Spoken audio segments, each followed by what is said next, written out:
We've been going hard for too long. Can't get enough what it's you on.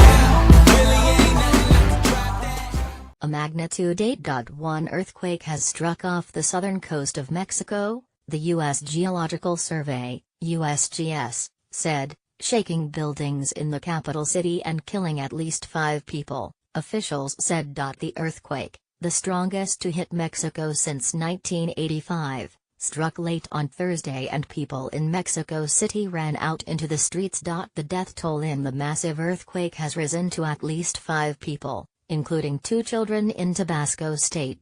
Tabasco Governor Arturo Núñez said that one of the children died when a wall collapsed, and the other was a baby who died in a children's hospital that lost electricity, cutting off the supply to the infant's ventilator. The other 3 deaths were in Chiapas State, in San Cristobal de las Casas. Chiapas Governor Manuel Velasco said that 2 women died in San Cristobal when a home and a wall collapsed. He called on people living near the coast to leave their homes as a protective measure. There is damage to hospitals that have lost energy, he said.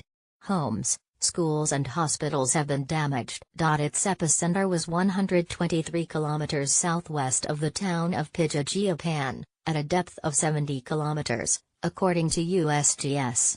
The house moved like chewing gum and the light and internet went out momentarily, said Rodrigo Soberanes, who lives near San Cristobal de las Casas in Chiapas, a poor, largely indigenous state popular with tourists. Read more. Hurricane Irma heading towards the Leeward Islands. Civil Defense in Chiapas said on its Twitter account that its personnel were in the streets aiding people and warned residents to prepare for aftershocks. The quake was so powerful that frightened residents in Mexico's distant capital city fled apartment buildings, often in their pajamas, and gathered in groups in the street.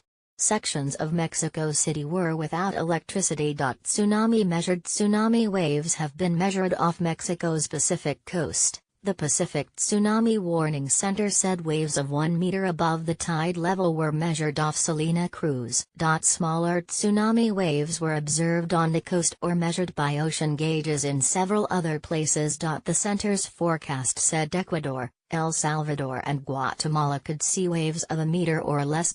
No threat was posed to Hawaii and the western and South Pacific. Lucy Jones, a seismologist in California who works with the U.S. Geological Survey, said such quake was to be expected. Off the west coast of Mexico is what's called the subduction zone. The Pacific Plate is moving under the Mexican peninsula, she told Associated Press news agency. It's a very flat fault, so it's a place that has big earthquakes relatively often because of that. There's likely to be a small tsunami going to the southwest. It's not going to be coming up and affecting California or Hawaii, she said. For tsunami generation, an 8 is relatively small. Source: news agencies.